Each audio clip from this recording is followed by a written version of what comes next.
October 8, 2014, Irvine, California. A 59-year-old interior designer sits at a marble kitchen island. She taps the screen of an iPad. She stops on a photo of a man in blue surgical scrubs. She sends a message. This is the story of a fake doctor. Deborah Newell is wealthy. She owns a highly successful interior design firm in Southern California. She has been married 4 times. She is currently looking for companionship on an exclusive dating website. The platform caters to older, financially established individuals. The digital environment relies entirely on self-reported data. The algorithm matches data points. It does not verify reality. It connects predators directly to high-net-worth targets with maximum efficiency. John Meehan's profile presents an ideal candidate. He is 55 years old. He's an anesthesiologist. He claims to have recently returned from a 1-year deployment in Iraq with Doctors Without Borders. He wears faded blue surgical scrubs in his profile picture. He wears them to their first date at a restaurant in Irvine. He wears them to coffee. He wears them to run errands. The uniform is a highly calculated signal. It communicates authority. It communicates sacrifice. It demands immediate, unquestioning respect from everyone he meets. The human brain automatically categorizes the scrubs as a symbol of safety. The relationship moves with unnatural speed. Within 2 months, John and Deborah move into a rental house on Balboa Island in Newport Beach. The rent is $6,500 a month. Deborah pays for it. Shortly after, they travel to Las Vegas. They get married. There is no prenuptial agreement. John is now legally entangled with a millionaire. The primary objective of the con is achieved. John is meticulous in maintaining his fabricated reality. He leaves the house every morning in his scrubs. He claims to be performing complex surgeries at local hospitals. But the operational security of his persona has fatal flaws. He carries a loaded Glock 9mm handgun in his car. He has absolutely no money. He claims his wages are being heavily garnished by a vindictive ex-wife. He systematically creates isolation. He slowly alienates Deborah from her family. Deborah has 2 adult daughters, Jacqueline and Tara. They immediately detect anomalies in his behavior. They notice his fingernails are constantly dirty. A working surgeon scrubs his hands obsessively. They notice he has no car of his own. They secretly install a magnetic GPS tracking device on the undercarriage of his vehicle. They monitor his movements from a laptop. He is not going to hospitals. He is sitting in random parking lots for hours at a time. The daughters hire a private investigator. The investigator physically retrieves court documents from multiple jurisdictions. The paper trail is exhaustive. It proves a systematic pattern of behavior spanning over 2 decades.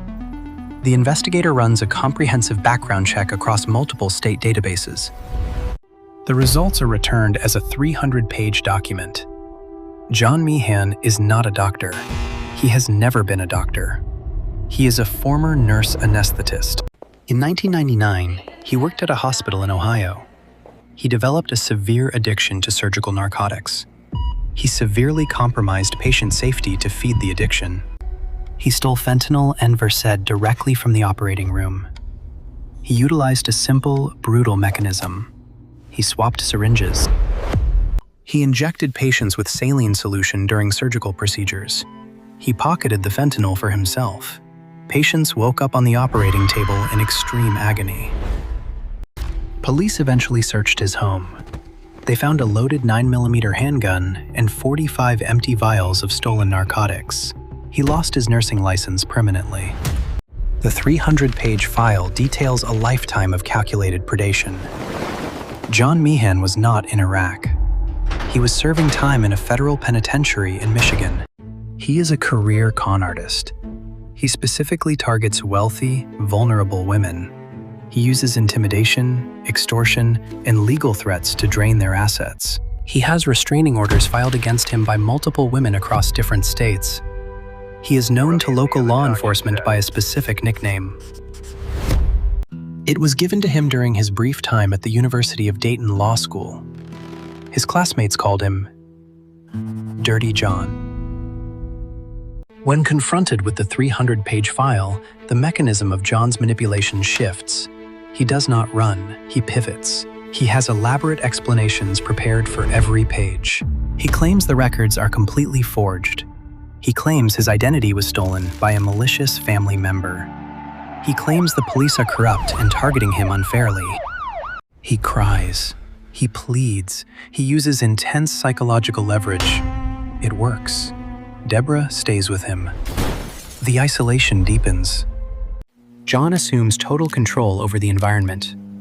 He installs hidden security cameras inside the Newport Beach house. He intercepts Deborah's emails. He monitors her text messages. He physically blocks her from seeing her daughters. He files frivolous lawsuits against her family members to drain their resources. He uses the legal system as a weapon of harassment. He files suits for defamation. He files suits for emotional distress. It is financial attrition. He does not want a partner. He wants a host. The relationship operates exactly like a biological parasite. The host provides the shelter, the capital, and the resources. The parasite controls the nervous system. In March 2016, the fabricated reality finally collapses. Deborah discovers John's hidden files in a closet. She finds letters from other women he is currently manipulating. She finds forged legal documents. The evidence is no longer deniable. The parasite is exposed. She waits until John leaves the house for the afternoon. She packs a single bag. She gets in her car and drives away. She moves to a secure apartment. She files for an annulment. John does not accept the separation. A parasite does not voluntarily release a host. The operational phase shifts from manipulation to terror. He steals her Jaguar. He sets a car on fire in the street. He sends dozens of threatening emails a day. He demands extreme financial compensation. When the money is denied, the demands turn into violent threats. He promises to destroy her life. He begins to stalk her daughters. He maps their daily routines. He tracks their movements. He prepares for a physical strike. August 20th, 2016, Newport Beach, California. It is late afternoon. Tara Newell pulls her car into the parking lot of her apartment complex. She is 25 years old. She steps out of the vehicle. She is holding a canvas bag. She is completely unaware of the threat vector approaching her. John Meehan is waiting. He steps out from behind a parked vehicle. He is holding a knife. The blade is concealed inside a plastic grocery bag. This prevents the weapon from reflecting the sunlight. It masks the visual threat until the last possible second. He closes the distance quickly. He strikes without a single word. He stabs Tara in the chest. He stabs her in the arm. The force of the attack knocks her backward onto the asphalt. John is heavily built. He presses his full body weight down on her. The attack is clinically calculated to be fatal. He is aiming for vital organs, but the execution fails. Tara fights back. She uses her heavy boots to kick his legs. She bites his arm. The intense struggle causes the knife to drop onto the pavement. The knife hits the asphalt. It is a crucial tactical error. Tara is younger. She has adrenaline. She does not hesitate. She grabs the handle. She is fighting for her survival. She thrusts the blade upward. She stabs John in the chest. She stabs him in the shoulder. She stabs him in the face. The final strike penetrates his left eye. The 6-inch blade travels directly into his brain. John Meehan collapses onto the hot asphalt. Paramedics arrive within minutes. They transport him to an Orange County trauma center. He is placed on artificial life support. His brain function has completely ceased. 4 days later, he is officially declared dead. He is 57 years old. The con is permanently ended. The police secure the crime scene. They locate John's rental car parked nearby. They open the trunk. It is packed like a tactical staging area. They find heavy-duty duct tape. They find industrial cable ties. They find a passport. They find multiple knives. The vehicle is fully prepared for a kidnapping operation. The ultimate target was likely Deborah Newell. Tara was just the leverage. He intended to take the daughter to force the mother to comply. The plan was stopped in the parking lot. The story of John Meehan exposes a critical vulnerability in the architecture of modern society. Trust is a default setting. A uniform bypasses natural skepticism. A pair of blue surgical scrubs bought online for $20 buys instant, unquestioned credibility.